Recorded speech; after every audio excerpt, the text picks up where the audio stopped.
It's overtime on WNPV. Kyle Berger and Mike Carey with you here, and a throttling of St. Joe's Prep by North Penn tonight. 28-14 the final score, and Mike, after a blocked field goal in the early going, North Penn just took control of the momentum of this one. Yeah, Dick's got to be proud of his guys. I mean, him and his staff did a fabulous job game planning for St. Joe's Prep, but equally and maybe more important, that his players went out and executed that game plan 3 years in a row. I mean, that's really a dominance over another program, and that's a feather in North Penn's cap.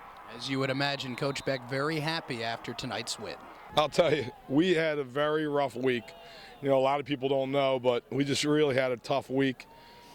You know, and then last night, Ryan Asenius, you know, just one of our best players, in his sleep, rolls over, dislocates his shoulder, can't play. I mean, just heartbreaking. But it's a huge win. You know, we played with a lot of heart, and kids really played hard. I couldn't be more proud. Big performer for the North Penn Knights tonight on offense was the quarterback Todd Smolinski, a senior making his third career start, Mike. He wasn't sacked once, and he picked up a lot of yards both with his feet and with his arm. Yeah, absolutely his best game, and he's really maturing in front of our eyes.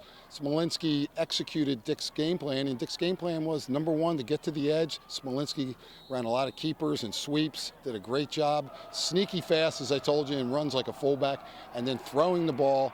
North Penn's game plan was to exploit the defensive backfield of St. Joe's Prep. He was putting the ball right on the money. Great field and gentlemanship out there. Nice job.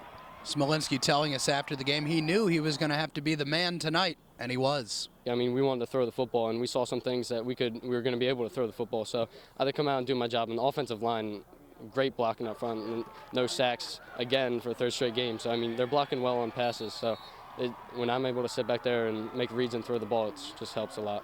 So the Knights win 28-14 against St. Joe's. Mike, a perfect start to the non-league schedule for North Penn, 3-0. Going into the Continental Conference, they're the favorite, but how tough is it to stay motivated now with a couple of teams that aren't necessarily as tough on the schedule? I don't think it's that tough to stay motivated. I mean, each week the prize is out there on Friday or Saturday night, and you know, it's a lot better to be 3-0 and be viewing the films and critiquing, you know, when you won. Great experience for North Penn's young players. They have a lot of young kids. I see North Penn getting better. The only fly in the ointment here is they got some guys hurt, and can they stay healthy the rest of the season? But I think North Penn, by the end of the season, wow, they could be even more exciting. They made a statement tonight, that's for sure. They win 28-14 over the St. Joe's Preps Hawks and improved to 3-0 on the season. Next up for the Knights, it's a trip to Central Buck South next Friday in a game you can hear right here on WNPV. That'll do it for this edition of Overtime. For my partner Mike Carey, this is Kyle Berger. We'll talk to you next week.